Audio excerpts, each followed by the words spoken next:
fait partie des déclarants qui avons fait la déclaration de 15h à 17h.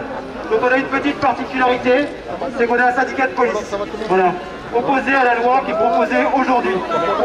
C'est qu'il y a des gens qui peuvent se déguiser en policiers. Je pense particulièrement à M. Benalla, à M. Prat, ou à des gens qui peuvent travailler pour l'Elysée. Et en fait, on ne pourra pas les filmer parce qu'ils sont juste un déguisement. Donc demain, comme l'État aujourd'hui ne peut pas garantir que tous les gens qui sont en face de nous sont des policiers, avec cette loi, on est tranquille, ils pourront mettre qui ils veulent. Donc c'est très dangereux. Et je rappelle donc par exemple, dans l'affaire Benalla, notre syndicat est partie civile, parce que ça a entaché l'image de la police nationale. Il y a des manifestants qui ont été molestés complètement illégalement, sans aucune possibilité de dire qu'il y avait un motif légal. Et du coup, la justice va pas très vite. Voilà. Et si on s'écloie également, ce qui a été dit par le syndicat Gilets jaunes, c'est qu'aujourd'hui en France, il y a une exception par rapport à d'autres démocraties européennes, c'est que la police est contrôlée par la police. C'est-à-dire que les autres pays ont des inspections indépendantes, avec des citoyens qui contrôlent. Donc éventuellement, s'il y avait ce contrôle indépendant, on pourrait discuter de la loi sur le floutage des policiers. Aujourd'hui, c'est le dernier rempart démocratique du contrôle de la police. Demain, ce sera uniquement entre les mains du ministère de l'Intérieur, et on a pu le voir dans différentes affaires sur l'honnêteté de l'IGPN dans le suivi des enquêtes. Bravo. Donc plusieurs fois nous avons entendu dire on est là, ben là on en est là. Voilà, 2 ans après. À travers la gestion désastreuse de la crise sanitaire, la France fait aujourd'hui l'expérience de ce que nous, les Gilets jaunes, dénonçons depuis 2 ans, jour pour jour. Nous sommes sortis manifester le samedi 17 novembre 2018 pour demander une justice fiscale et sociale. Sur les ronds-points et dans les rues, nous avons fait l'expérience de la fraternité. Nous pensions exercer nos droits. Nous imaginions que notre voix serait entendue. Mais nous nous sommes heurtés à un mur. Le gouvernement nous a méprisés et diffamés. Foule haineuse, casseurs, racistes, antisémitistes. La répression fut sans précédent. C'est un cirque ou quoi? Car nous allons commencer la conférence de presse. Putain, attends, c'est JT. Désolé.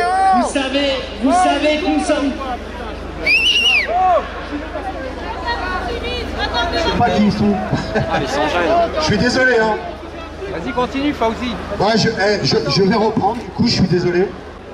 Nous avons démontré que la démocratie affichée était un leurre, que le pouvoir n'appartient ni au peuple, ni même à ses représentants, mais aux oligarques dont la puissance financière est sans limite. Par ces actes, nous avons été arrêtés, séquestrés, fichés et incarcérés pour des motifs fallacieux. Le gouvernement bafoue les droits de l'homme et restreignant nos libertés fondamentales. Avec la proposition de loi de sécurité globale qui est présentée le 17 novembre 2020 à l'Assemblée nationale, en jour anniversaire des Gilets jaunes, le gouvernement installe les bases d'un régime totalitaire. Nous nous opposons à cette énième loi liberticide. Nous appelons le peuple de France à reprendre le pouvoir qu'on lui a confisqué, à se mobiliser massivement contre le gouvernement et à reprendre son destin en main. Nous avons retrouvé la fraternité, regagnons la liberté et l'égalité. Voilà.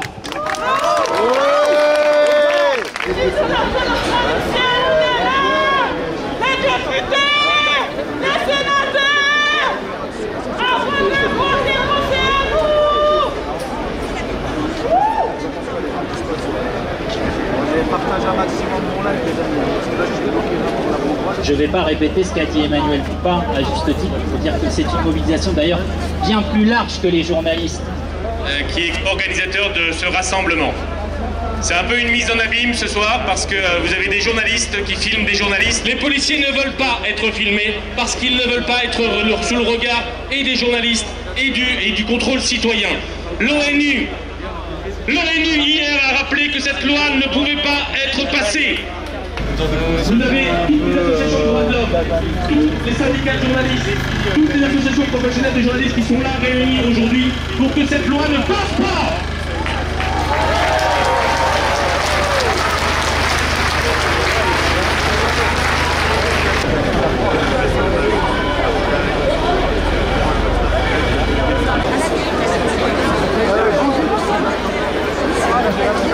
Bien.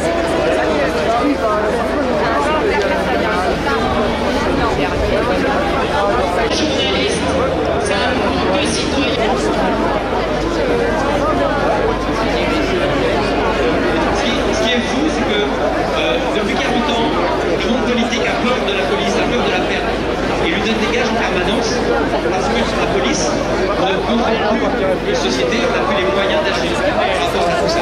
Qu'est-ce qui est... Voilà. Là, il faut remplacer le camion.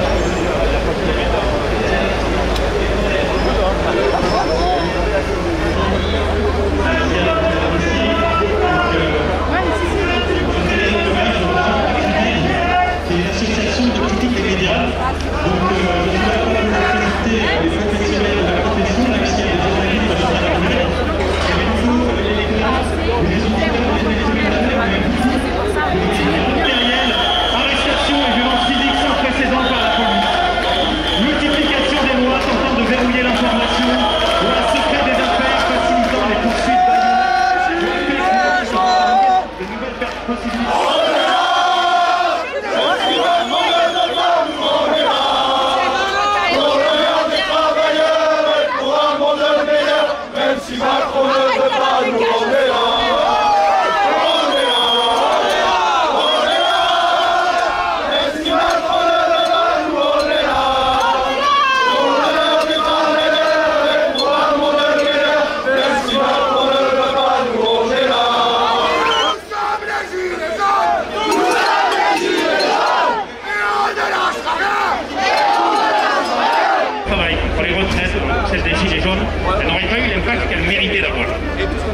Cette loi aujourd'hui, elle veut donner à la police le soin de faire son propre récit sur les gens sur les organismes en gros qui disent que cette loi elle est liberticide.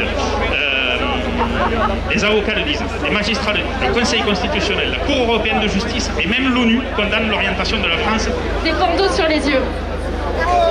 Le 3 octobre dernier, lorsque nous avons organisé notre action de blocage des aéroports, pour la première fois, quand j'ai appelé les journalistes, deux m'ont dit qu'ils avaient peur d'aller en garde à vue et qu'ils voulaient que je leur garantisse que ça ne serait pas le cas. C'est la première fois que ça arrive. Donc on voit la dérive qui s'installe peu à peu et l'attitude qui se forge.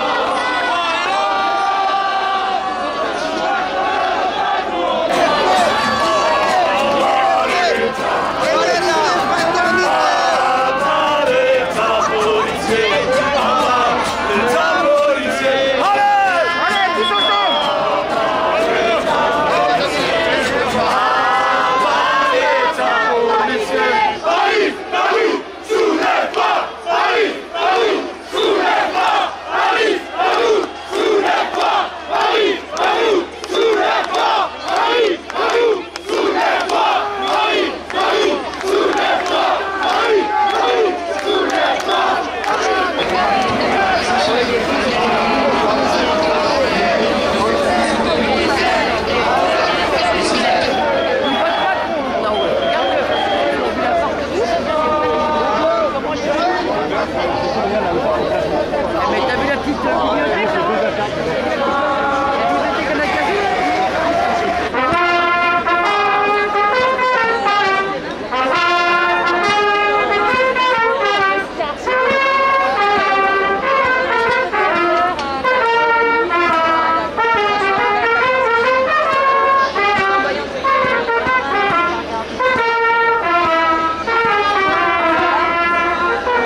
police, c'est pour le peuple. Avec nous. Pas le gouvernement. Avec nous. La police. Avec nous. La police.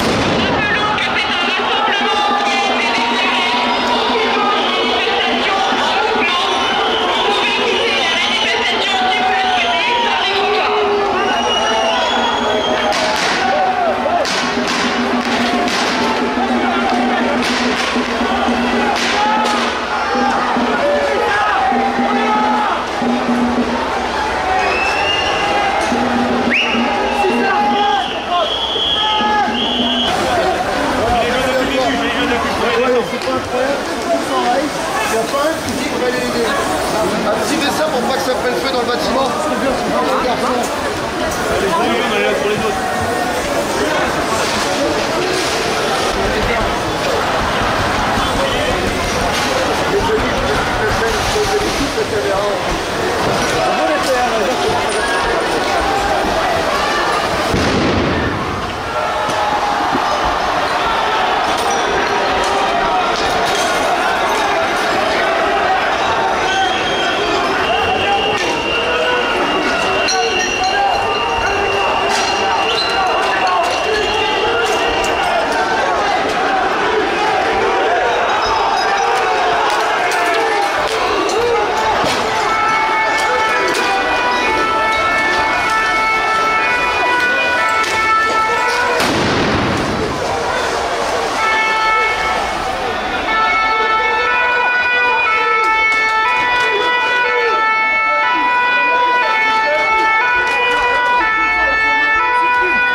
Déteste la police.